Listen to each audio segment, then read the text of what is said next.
Welcome to daily current affairs. Date है आज की 15 नवंबर। देखते हैं कौन कौन सी न्यूज़ इंपॉर्टेंट है। तो पहली न्यूज़ है हमारी काशी कॉरिडोर प्रोजेक्ट से। तो इंडिया के जो प्राइम मिनिस्टर हैं वो इनाग्रेट करेंगे काशी विश्वनाथ टेम्पल कॉरिडोर को। ठीक है।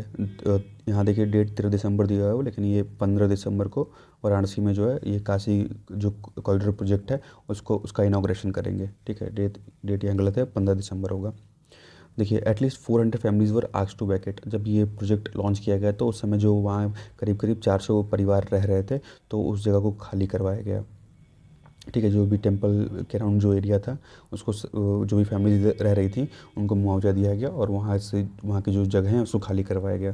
देखिए जो प्रोजेक्ट है वो टेम्पल को जो है जो जो घाट्स हैं उसके साथ कनेक्ट करता है कि ताकि आदमी घाट से जो है वो पानी ले आके वो जो टेम्पल में जो विश्वनाथ जी की जो शिवलिंग है उस पर चढ़ा सके। It will have a museum. देखिए इस कॉरिडोर में एक म्यूज़ियम होगा, लाइब्रेरी होगा, एक पिलग्रिम फैसिलिटी सेंटर होगा, उसके अलावा एक सेलिब्रेशन हाउस भी होगा।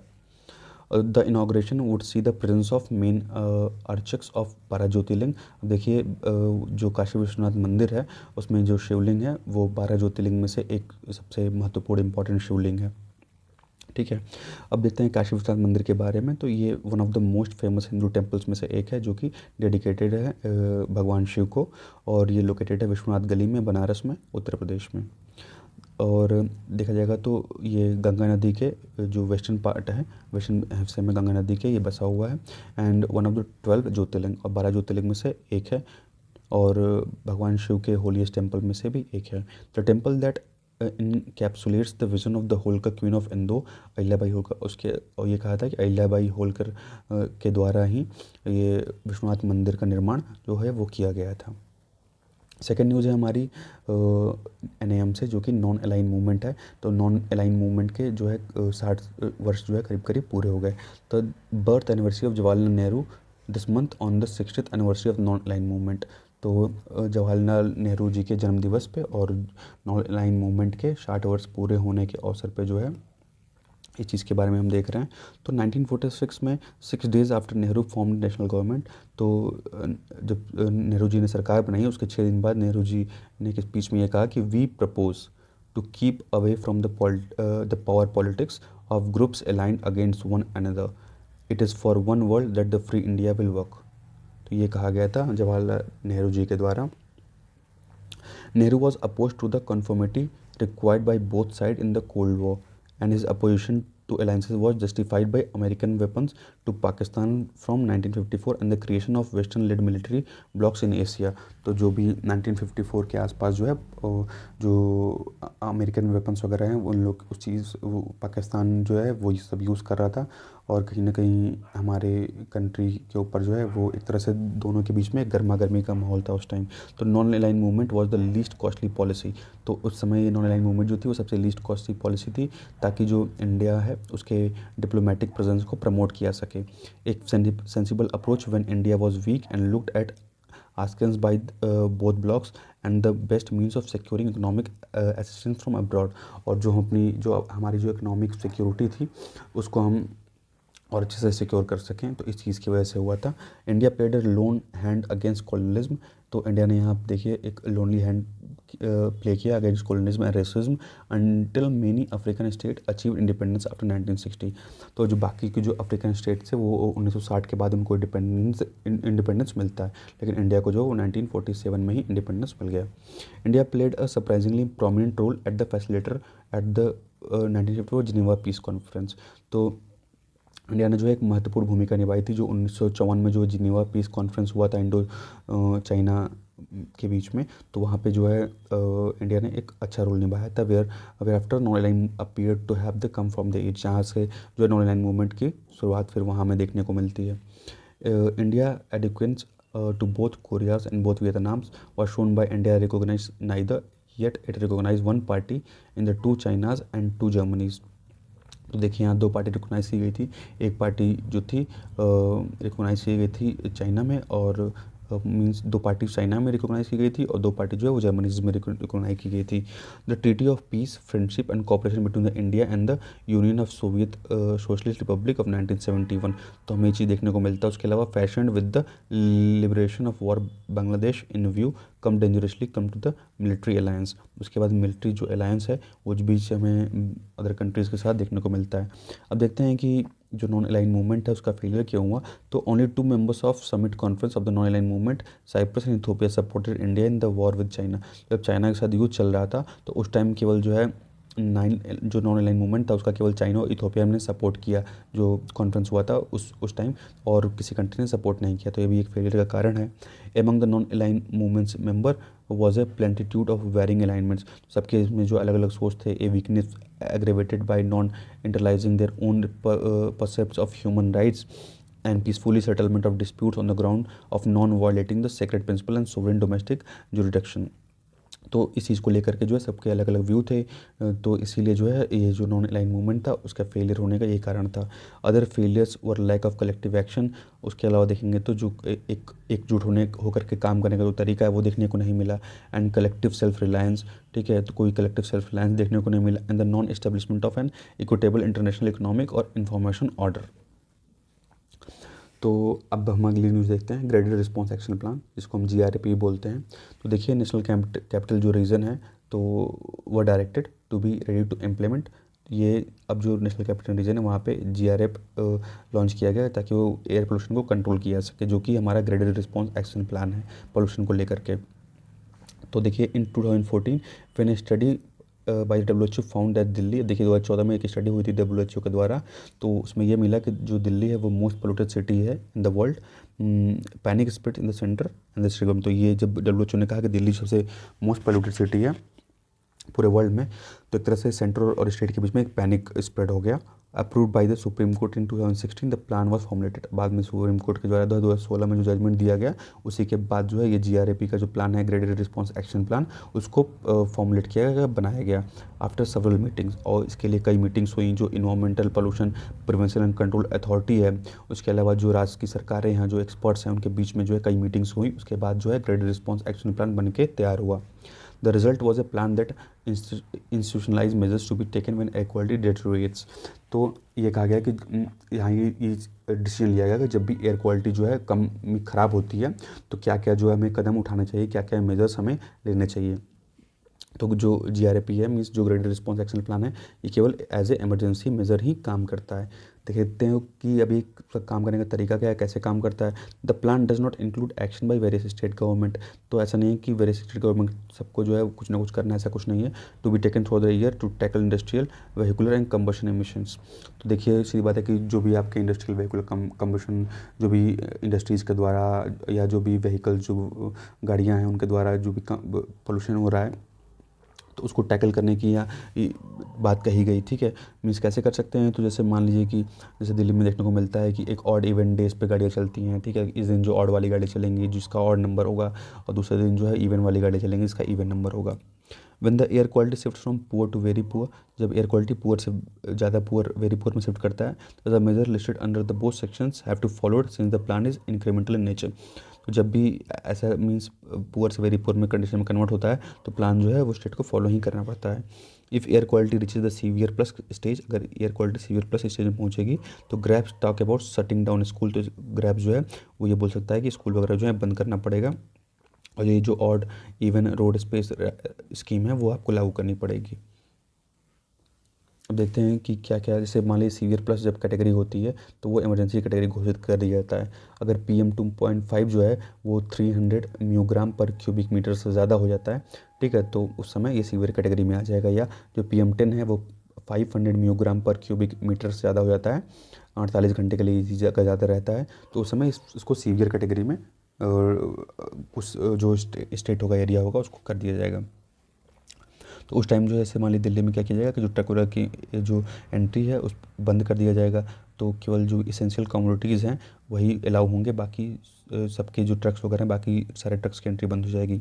जो भी कंस्ट्रक्शन वर्क काम वगैरह चल रहे हैं वो बंद किए जाएंगे। उसके अलावा जो प्राइवेट व्हीकल्स हैं उसको एक ऑड इवन स्कीम पे लागू किया जाएगा। मीन्स जैसे मान लीजिए कि अगर जो भी गाड़ियाँ मान लीजिए 1 से शुरू हो रही हैं तो मंडे को चल रही हैं, उसी तरह जो भी गाड़ियाँ 3 से शुरू हो रही हैं वो ट्यूसडे को चल रही हैं। तो एक ऑड इवन स्कीम जो है ऐसे 2 करके जो भी स्टार्ट हो रही हैं तो अलग अलग दिन पे जो है चलाने का जो नियम है वो चीज़ चलता है इसमें। उसके अलावा अगर देखते हैं सीवियर कैटेगरी कब होता है, तो अगर PM2.5 अगर 250 म्यूग्राम पर क्यूबिक मीटर से ज़्यादा होता है तो वो सीवियर कैटेगरी में आता है, या PM10 जब 430 म्यूग्राम पर क्यूबिक मीटर से ज़्यादा हो जाएगा तो वो सीवियर कैटेगरी में आ जाएगा। जिसमें जो भी ईंट के भट्टे होते हैं, जो ब्रिक किल्न्स होते हैं, ईंट के भट्टे वगैरह सब बंद कर दिए जाते हैं, जो हॉट मिक्स प्लांट्स होते हैं और जो स्टोन क्रशर्स वगैरह होते हैं ये सब बंद कर दिए जाते हैं। और पावर जनरेशन को देखिए, कोल से ना यूज़ करके जो है बिजली का जो उत्पादन है वो नेचुरल गैस से किया जाने लगता है। उसके अलावा पब्लिक ट्रांसपोर्ट को इनकरेज किया जाता है, ठीक है। प्राइवेट व्हीकल्स को कम करने के लिए सलाह दी जाती है। More frequent mechanized cleaning of roads and sprinkle of water, पानी का छिड़काव वगैरह किया जाता है, रोड की साफ़ सफाई वगैरह की जाती है।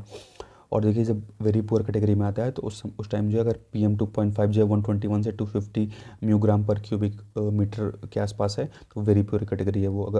और अगर PM10 जो है वो 351 से 430 म्यूग्राम पर क्यूबिक मीटर है तो भी वो वेरी पुअर कैटेगरी में आता है। उस टाइम जो डीजल के जनरेटर वगैरह होते हैं बंद करवा दिए जाते हैं, और जो पार्किंग फ़ीस है वो 3 से 4 गुना बढ़ा दी जाती है कि लोग जो है व्हीकल लेके ना निकलें, प्राइवेट व्हीकल्स का यूज़ करें। और जो बस और मेट्रो की सर्विस है उसको और बढ़ा दिया जाता है। Apartment owners to discourage burning fire, जो भी अपार्टमेंट के ओनर्स हैं उनको जो है ये कूड़ा कचरा जो जलाते हैं उससे मना कर दिया जाता है। और इलेक्ट्रिक हीटर जो है प्रोवाइड किए जाते हैं। Advises to people with respiratory and cardiac condition to restrict outside movement, और लोगों को मना कर दिया जाता है कि जैसे जो भी रिस्पिरेटरी और कार्डियक प्रॉब्लम से जो लोग जूझ रहे हैं वो उनको बाहर निकलने से एक तरह से मना कर दिया जाता है।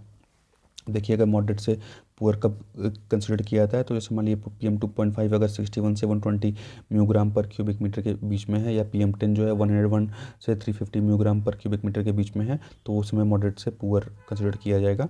उसमें जो है जो गार्बेज बर्निंग कूड़ा वगैरह जलाते हैं उन पर हैवी फाइन इंप्लीमेंट किया जाता है। उसके अलावा जो पोल्यूशन कंट्रोल रेगुलेशन है वो सब ईंट भट्टों वगैरह इंडस्ट्रीज़ वगैरह को जो है बंद करवा देता है।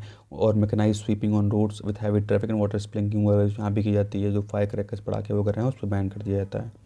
अब देखते हैं कि क्या ग्रैप ने हेल्प किया कि नहीं। तो biggest success of GRAP has been fixing accountability and deadlines. तो देखिए जो बिगेस्ट सक्सेस है वो ये है कि एक अकाउंटेबिलिटी जो है ग्रैप फिक्स करता है और एक डेडलाइन देता है स्टेट्स को for each action to be taken under a particular air quality category. और ये बताता है कि आपको आपकी अगर एयर क्वालिटी कितनी है तो आपको क्या एक्शन लेना चाहिए। Executing agencies are clearly marked, तो यहाँ हर चीज़ जो है मार्क किया गया है। In a territory like Delhi where multiplicity of authorities had been a long standing impediment to effective governance, this step made a crucial difference. तो कहीं ना कहीं देखने को हमें ये डिफरेंस लाता है, क्योंकि जैसे मॉडरेट से पुअर में कन्वर्ट हुआ तो ये नियम ग्रैप में दिए हुए हैं, या वेरी सीवियर में जाता है तो उस टाइम भी ग्रैप में चीज़ें दी हुई हैं कि जो भी पर्टिकुलर जगह है उसको ये चीज़ करना है। तो ये कहीं ना कहीं जो है पोल्यूशन में हेल्प करता है। देखते हैं हमारी अगली न्यूज़ है फर्स्ट नेशनल अचीवमेंट सर्वे से। तो जो पहला NAS सर्वे है वो 4 साल में कंडक्ट हुआ in a bid to assess the competence of children in class 3 और 5 और 8। तो एक तरह से बच्चों में ये चीज़ देखा गया जो क्लास 3 और 5 और 8 के थे। तो NAS एक जो है नेशनली रिप्रेजेंटेटिव लार्ज स्केल सर्वे है बच्चों के लिए, जो स्टार्ट किया गया है मिनिस्ट्री ऑफ एजुकेशन के द्वारा, ठीक है। तो मिनिस्ट्री ऑफ एजुकेशन के द्वारा ये नेशनल अचीवमेंट सर्वे लॉन्च किया गया है। It is implemented on a sample size aiming to assess students of 3rd, 5th, 8th and 10th। तो मेन जो एम है वो क्लास 3rd के बच्चे, 5th के बच्चे, 8th के बच्चे और क्लास 10th के बच्चे पे मेन एम है। It gives a system level reflection on effectiveness of school education, कि मीन्स स्कूल एजुकेशन पे बच्चों का क्या इफेक्ट पड़ रहा है, तो उसको एक उस लेवल को जो है और इम्प्रूव करने का जो ये मेन अचीवमेंट जो मेन टारगेट है वो ये चीज़ है। तो NCERT ने डेवलप किया है इस चीज़ को कि assessment framework for gauging the competencies attend by the student through learning outcomes. तो मेन जो है NCERT के द्वारा इसी डेवलप किया गया है। अब देखते हैं क्या फीचर है इसका। तो survey goes beyond the score card and include the background variables to correlate student performance, ठीक है। तो स्कोर कार्ड से आगे बढ़ के ये स्टूडेंट की परफॉर्मिंग को देखता है, वो क्या उनके जो लर्निंग आउटकम हैं, जो उनकी कॉन्टेक्चुअल वेरिएबल्स हैं, तो ये उन चीज़ों को ध्यान में रख के सर्वे किया गया है। The survey was conducted in a monitored environment in the sample schools. तो कुछ स्कूलों में जो है ये मॉनिटर इन्वायरमेंट में बच्चों को मॉनिटर करते हुए ये सर्वे जो कंडक्ट किया गया है। सिलेक्शन ऑफ सैम्पल स्कूल्स वो based on UDISC plus means unified district information system for education. 2019-20 का डाटा जो है इसमें यूज़ किया गया है। अभी देखते हैं क्या इंपॉर्टेंस है NAS का। तो NAS findings would help diagnose learning gaps. तो ये हमें जो बच्चों के बीच में जो लर्निंग गैप देखने को मिलता है उस चीज़ को डायग्नोज करने में हेल्प करेगा। उसके अलावा डिटरमाइन करने में हेल्प करेगा जो भी इंटरवेंशन की ज़रूरत है एजुकेशन पॉलिसीज़ में, टीचिंग प्रैक्टिसेस या लर्निंग में, तो उस चीज़ में डिटरमाइन करने की हेल्प करेगा। उसके अलावा through it's diagnostic report cards NAS findings help in capability building for teacher या जो भी टीचर्स वगैरह हैं वो कैसे और अच्छे से पढ़ा सकते हैं और कैसे एजुकेशन जो सिस्टम है उसको और कैसे अच्छे से इंप्रूव किया सकता है, कैसे अच्छे से डिलीवर किया सकता है। तो उसका ये इंपॉर्टेंस है। This will help to access the learning interruptions and new learning during the COVID pandemic and to take remedies measures. इसके अलावा जो कैसे हम जो पढ़ाई की जो चीज़ें बाधक, मान लीजिए कि कोई बाधा क्रिएट हुई तो उस चीज़ को कैसे हम हटा सकते हैं। उसके अलावा कोविड पैंडेमिक में जो भी बच्चों को प्रॉब्लम फेस करनी पड़ी तो उस चीज़ से बचने के लिए हम फ्यूचर में कैसे नए नए रास्ते खोज सकते हैं लर्निंग आउटकम को और बढ़ाने के लिए क्या क्या मेजर्स लिए जा सकते हैं। अगली न्यूज़ है हमारी mosque to honour 91 Malabar rebellion martyrs. तो देखेंगे तो मालाबार जो रेबेलियन है वो 1921 में स्टार्ट हुआ था as a resistant against the British colonial rule. तो ब्रिटिश कॉलोनियल जो रूल था उसी के अगेंस्ट और जो ब्रिटिश का जो फ्यूडल सिस्टम था सदर्न मालाबार में तो उस चीज़ के अगेंस्ट स्टार्ट हुआ था। But ended in a communal violence between Hindu and Muslim. लेकिन जब ये ख़त्म हुआ तो ये हिंदू और मुस्लिम के बीच का जो एक वॉयलेंस बन के ख़त्म हुआ। There was a series of clashes between Mappila peasantry and their landlords. देखिए जो मपेला पेजेंट्री थी और जो लैंडलॉर्ड्स थे उस टाइम कुछ ज़मींदार थे जो कि जिनको अंग्रेज़ों का सपोर्ट था। तो उसके बीच में जो है क्लैश देखने को मिला था 19वीं और 20वीं शताब्दी की शुरुआत में हमें ये चीज़ देखने को मिला। It began as a reaction against a heavy handed crackdown on the Khilafat movement, a campaign in the defence of the Ottoman caliphate by the British authorities in the Eranad and the Valluvanad taluks of Malabar. तो मलाबार में जो एरनाड और वालुनाड तालुकास के जो लोग थे तो उन्हीं के अगेंस्ट ये चीज़ हमको देखने को मिलती है। The Mappila attack and took control of the police station. जो मापिला होती हैं वो क्या करते हैं कि वहाँ के जो पुलिस स्टेशन वगैरह रहते हैं, जो अंग्रेज़ों के जो ऑफिसेज वगैरह रहते हैं, कोर्ट्स रहते हैं और जो खजाने वगैरह रहते हैं उस पर अटैक करके उस चीज़ को मापिला जो है वो लूट लेते हैं। अब देखते हैं कि वरियंकुन्ना जो कुंजाहा में हाजी कौन थे। तो he was one of the leader of the Malabar rebellion of 1921। तो मलाबार रेबेलियन जो 1921 में हुआ था ये उसके एक इम्पॉर्टेंट लीडर थे और इन्होंने रेस किया था करीब करीब 75,000 नेटिव्स को रेस किया था। Seize control of large territory from British rule and set up a parallel government. और ब्रिटिश से जो है कई टेरिटरी को छीना था और एक अपनी पैरेलल सरकार बनाई थी। देखिए जनवरी 1922 में under the guys of A treaty the British betrayed Haji through his close friend. अब देखिए इनके एक करीबी दोस्त रहते हैं उनयान मुसलियार। तो इनके दोस्त रहते हैं तो इन्हीं के द्वारा जो है ये अंग्रेज़ क्या करते हैं इनको भेजते हैं इनके पास और ये इनके दोस्त इनको धोखा देते हैं और इनको अरेस्ट करवा देते हैं। उसके बाद इनको बाद में जो है जज के सामने पेश वगैरह किया जाता है और इनको फांसी की सज़ा दे दी जाती है। नेक्स्ट न्यूज़ है हमारी यूपी डिफेंस इंडस्ट्रियल कॉरिडोर से। तो जो रक्षा मंत्री हमारे श्री राजनाथ सिंह इन्होंने इनाग्रेट किया है first operationalise private sector defence manufacturing facility. तो ये जो private sector mean private company के द्वारा ये शुरू किया गया है और ये शुरू किया गया है कहाँ पे, तो ये लखनऊ में शुरू किया गया है इन उत्तर प्रदेश डिफेंस इंडस्ट्रियल कॉरिडोर। और ये शुरू हुआ है नवंबर 13, 2021 से। देखते हैं इसके बारे में। तो ये रन किया जा रहा है एरोलॉय टेक्नोलॉजीज़ के द्वारा जो कि एक होली ओन सब्सिडरी है पीटीसी इंडस्ट्रीज़ की। ये जो एरोलॉय टेक्नोलॉजी है वो पीटीसी इंडस्ट्री के अंडर में आती है। ये मैन्युफैक्चर करेगी जैसे जो एयरक्राफ्ट इंजन के पार्ट्स होते हैं, जो हेलीकॉप्टर इंजन के पार्ट्स होते हैं, जो भी स्ट्रक्चरल पार्ट्स एयरक्राफ्ट्स के, ड्रोन्स के या सबमरीन्स वगैरह के, ultralight artillery guns, space guns, vehicle, तो इन सब चीज़ों के जो पार्ट्स वगैरह हैं वो इस कंपनी के द्वारा जो है ये बनाया जाएगा। The Raksha Mantri also laid the foundation stone of an integrated metal manufacturing facility. उसके अलावा जो है मेटल मैन्युफैक्चरिंग फैसिलिटी का भी उद्घाटन किया गया और ये भी जो है पीटीसी इंडस्ट्री के है अंडर में है। दैट विल प्रोड्यूस की raw material in titanium and other exotic alloys for aerospace application. तो ये जो है जो भी मीन्स ऐसे मटेरियल्स है जो एरोस्पेस एप्लीकेशन वगैरह में काम आए तो ये जो भी मेटल से रिलेटेड मैन्युफैक्चरिंग है जैसे टाइटेनियम वगैरह से रिलेटेड जो काम है वो भी पीटीसी इंडस्ट्री के द्वारा ही किया जाएगा। अब देखिए Uttar Pradesh defence industrial corridor जो है एक एस्पिरेशनल प्रोजेक्ट है that intends to reduce foreign dependency. तो इससे क्या होगा, जो हम फॉरेन पे डिपेंड होते हैं कोई भी पार्ट्स वगैरह लेने के लिए, जो भी हमारे एयरक्राफ्ट होते हैं, हेलीकॉप्टर्स होते हैं, तो इन सब चीज़ों के लिए हम फ़ॉरेन पे डिपेंड होते हैं, वहाँ से हम पार्ट्स लेते हैं, तो अब जो है ये अब यहाँ बनने लगेगा, तो वो चीज़ें जो है हमें यहीं से मिल जाएंगी, सस्ती भी पड़ेंगी। Indian aerospace and defence sector, तो ये चीज़ जो है हमें अपने एरोस्पेस में और डिफेंस सेक्टर में काम आएगा ज़्यादा। It took off an encouraging start with the announcement of, और देखिए इसमें करीब करीब 3700 करोड़ का इन्वेस्टमेंट हुआ है in defence production at the meet organise in Aligarh on 8। तो यहाँ पे जो मीट हुआ था अलीगढ़ में 11/2018 को, तो उसी टाइम ये निर्णय लिया गया था। तो ये प्लान जो है 6 नोड्स, इसमें जो है 6 नोड्स आते हैं यूपी के, तो लखनऊ, कानपुर, झांसी, आगरा, अलीगढ़ और चित्रकूट। ठीक है, अब बात करते हैं नोरो वायरस की। तो जो केरला के हेल्थ मिनिस्टर हैं वो गाइडलाइन इशू किए, जब नोरो वायरस वहाँ पे वायनाड डिस्ट्रिक्ट जो है केरला में, वहाँ हमको देखने को मिला, जब वहाँ फैला तो बाद में वहाँ के हेल्थ मिनिस्टर के द्वारा नोरो वायरस जो है वो कंफर्म किया गया। तो ये स्टमक का एक वायरस है, ठीक है, स्टमक में कॉज करता है ये नोरो वायरस जो है एक एनिमल बॉर्न डिजीज़ है, जो भी आप अगर कंटामिनेटेड फूड या वाटर अगर खाते हैं या पीते हैं तो उस चीज़ से वजह से वो ट्रांसमिट होता है। ये जो है गैस्ट्रोइंटेस्टाइनल जो इलनेस होती है वो कॉज करता है, ठीक है। और उसके अलावा इन्फ्लेमेशन, जलन होता है, जो भी स्टमक की लाइनिंग होती है, इंटेस्टाइन होता है, उसमें जलन होता है। उसके अलावा सीवियर वॉमिटिंग, उल्टियाँ होती हैं, डायरिया वगैरह, दस्त वगैरह होता है। Norovirus does not significantly affect healthy जो लोग होते हैं उनको इफेक्ट नहीं करता, लेकिन तब भी जो है जो छोटे बच्चे हैं, यंग चिल्ड्रन हैं, द एल्डरली पीपल विद कॉमोट्रीज, जो भी जिनका भी रोग प्रतिरोधक क्षमता जो है, जो इम्यून सिस्टम वो कमज़ोर है, तो उस पर ये अटैक कर सकता है। और नोरोवायरस जो है वो ईजिली ट्रांसमिटेड है, मीन्स अगर जो भी क्लोज कॉन्टैक्ट में अगर आप आ जाते हैं इन्फेक्टेड पर्सन को, ट्रांसमिट हो सकता है। या और उसके अलावा जो है एक दूसरे से मीन्स टचिंग के थ्रू भी ये चीज़ फैल सकती है। और कोई भी आप सरफेस को आप टच कर देते हैं और बाद में वही सरफेस को कोई एक हेल्दी पर्सन भी टच कर दिया तो उससे भी ये चीज़ फैल सकता है। It can also be spread by eating food that has been prepared और handle by someone with the stomach bug.